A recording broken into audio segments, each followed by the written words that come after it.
Over the years of GTA Online, we've seen many businesses being added to the game. Some businesses being good and some not so much. But we aren't ranking any businesses in this video, no. In this video, we're going to go over some terrible businesses and decide what is the worst business in the game. What business is so bad you wonder why it even got added into the game, and do people actually do this? Here is how we decide. What does the business come with? For example, does it have a personal mechanic, or can I use the business to unlock other stuff? Is the payout terrible, and can I lose money by doing this business? And finally, is the price of the business itself actually even worth it a little bit? Like, you wouldn't make your money back, but it's a business you can do here and there, or you have fun with the missions. Obviously, you have stuff like business locations, but I don't think that will be needed here. I have 3 businesses I'll go over and give some details and talk about the different things about the business. And after that, I will make my decision on what I consider as the worst GTA Online business. Before we get into the video, we're trying to reach 1,000 subscribers by the end of the year, so subscribing would help the channel out massively. Alright, let's get into the video now.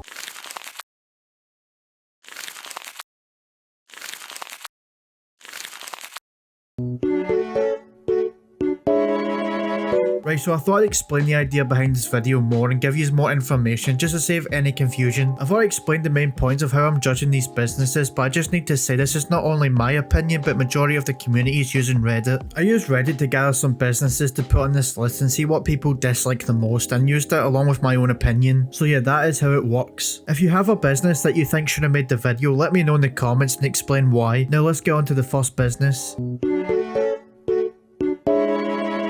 The first business is the Arena, which is one of the worst businesses in the game, but is it the worst? Located only in the Maze Bank Arena, this business works around a playlist of game modes all in the arena itself. You can play these game modes with friends or other players and play a total of 9 different types of game modes. In free mode, you also get a personal mechanic that can do things such as upgrade certain cars to an Arena Wars vehicle, to which you'll need to buy them certain vehicles off the Arena Wars website, and you can use the upgraded vehicles in certain game modes. The Arena Wars mechanic can also change your headlight colour, with some colours being more expensive than others. This can be a pricey customization. You can also hire a Benny's mechanic and a weapons expert, but they're both kinda useless, as you can just drive to a Benny's without paying, and most businesses come with a weapons expert or at least a weapons workshop for free. This is also the place where if you own an RC Bandito, you can customize it by either putting explosives on it, changing the colours and the way the RC Bandito looks, add a vertical jump, and add either kinetic or EMP mines. But it also comes with a free floor garage that can hold 10 cars each, but one slot from the top garage is usually reserved for a service. So with these listed features, why could the Arena be the worst business in the game? Well, let's start off with what the Arena is centered around: the game modes. The game modes are dead, like no one plays them. And why, you might ask? Here's a couple of reasons from the community to why the game modes are dead. First reason is that it can be a pay to win, as you can use your own Arena Wars vehicles in some game modes, which can give you an advantage over other players, as if they don't have any Arena Wars vehicles that are upgraded, then they will be given the base versions of the Impaler, Dominator and Sasquatch, which have no weapons. Players that have to use the base model still have a way to kill other players, either by using traps around the map, using the turrets, which can be used by either player or even spectators, and you can find power-ups around the map. With all this though, it's easier for players with the upgrades to kill you, as they don't need to drive around the map looking for power-ups or traps. The Arena Wars upgrades are expensive, usually costing millions when upgrading the car and adding the weapons and other upgrades. The second reason is the game modes can take too long for a terrible payout. I don't have the exact amount of money you can make, as I imagine it varies a lot, but players and YouTubers have said how bad the payout is, especially for how long the game can be. Just imagine playing one game mode for a long amount of time and only getting paid around 20k. It just puts a lot of players off. Even with the update that has permanently doubled the pay, it still isn't good for how long it takes, and it really needs an overhaul. And lastly, it's a limited to non-existent player base. With the expensive vehicles, unbalanced game modes and poor payout, to name some, no one wants to spend their time playing Arena Wars when they could be doing something else that's more fun, pays well, or both. Most people have complained about the players leaving when they eventually have an even number of players, which just delays the game and might just end up with more leaving. I can't even get gameplay because of how dead the game modes are. I've gave you some reasons to why the game modes are dead, and I've also linked some Reddit posts and discussions in the description if you want to read about it further. With this basically being an expensive garage inside of an arena, then it should be no shock to see this appear on the list.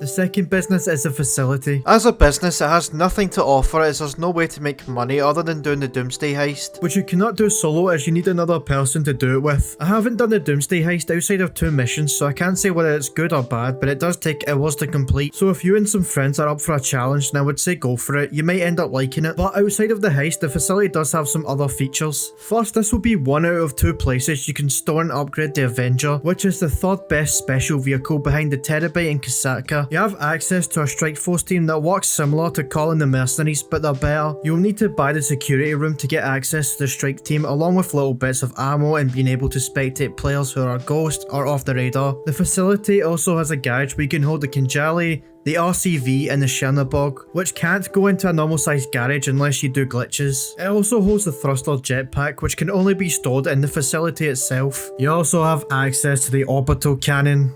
Unfortunately, everyone knows what the orbital cannon is, but it's 500k for a manual shot and 700k for an automatic shot, which is what everyone picks because there's really no avoiding it unless you hide under something or in a property. That's pretty much it for the important features, so let's get into why this business might be considered the worst. When buying the facility, you'll realise there isn't really a way to make money. Obviously you have the Doomsday Heist, but unless you have a bunch of friends who would play the heist, it's going to be pretty hard to find another person willing to play or even someone hosting. It's not like the Arena Wars where you'll find no one playing it, as when getting footage I managed to find 2 people hosting a setup mission, but it will take a good amount of time. The Doomsday Heist is a long heist to do as it has 3 different acts with tons of setup missions and prep missions, which can take hours to complete. The payout is between 1.2 to 2.2 million depending on both difficulty and how you decide on the cut. If you are playing with one person, you will be able to make a good amount of money, but if you have a full squad, the pay can become smaller, which you won't be able to earn as much. Another reason is the existence of the mentioned orbital cannon, costing 900k just to have the thing installed and more to use it. The orbital cannon is very notorious for how bad of a feature it is and how overpowered it can be, which sounds good to a certain group of players but not most. This thing can lock onto you and fire a massive explosion that kills you instantly and can destroy any vehicle you're in, no matter how many explosives it can take. Using this, especially if it's to get a kill back, makes you look so desperate and it's really sad. I really want to know the idea behind this and how it was supposed to be and how they thought it would work. This might be a controversial take, but I think the orbital cannon is worse than the Mark II.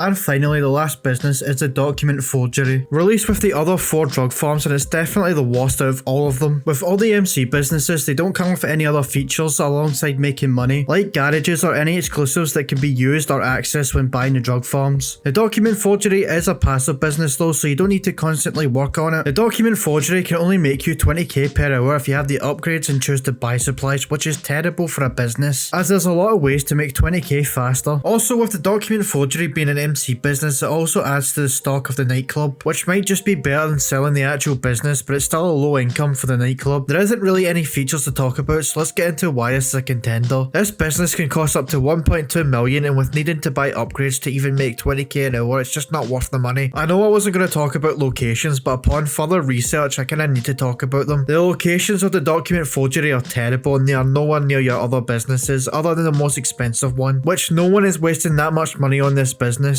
With this business making 20k per hour, you know what else can make 20k per hour? A headhunter or a sightseer, which will take about 5 minutes of your time and will make you the same amount of money, which is better than waiting about for your business to grow, which can take hours. The MC sale missions are kinda shit even with the removal of the post-up vans, so imagine driving a slow vehicle around the map for about 20 or 30 minutes just to make a little bit of money, which you could have obtained by doing daily activities. Now, after going through all 3 contenders and telling you why they should be in contention, I have got my answer to what is the worst GTA Online business. It is the document forgery. Now, the facility was really never considered to be the worst business in the game, as it's a bad business, but the other 2 are just terrible, so the facility is a tier above both of them. Now, it was close between the document forgery and Arena, as if it was down to how much money it would make you, then the Arena would be the worst. And it wouldn't be close, but the stuff that comes with the Arena just makes it above the document forgery. With the Arena coming with a garage and mechanic, it has exclusive features that slightly beat out the document forgery, as the document forgery doesn't really have any unique features. It's an overpriced business that costs more than the acid lab and its upgrade if you were to either buy the most expensive one or buy a cheaper one with at least 1 upgrade. This should tell you how bad the business is when I could make more doing CEO jobs or bunker ammunition sale missions. And also, I don't need to do MC sale missions, which I really dislike doing. If you need more convincing, you can find different videos and Reddit posts about how this is the worst business in the game. If you were to have the Arena as the worst, I wouldn't argue argue with you as Arena is a close second, but it's just down to how you rank them, either just by how much money they make or if the business comes with anything else. And that is the end of the video. If you enjoyed this video, consider subscribing as it helps the channel out massively. If you disagree, comment what business you think is the worst. Well, have a good day or night.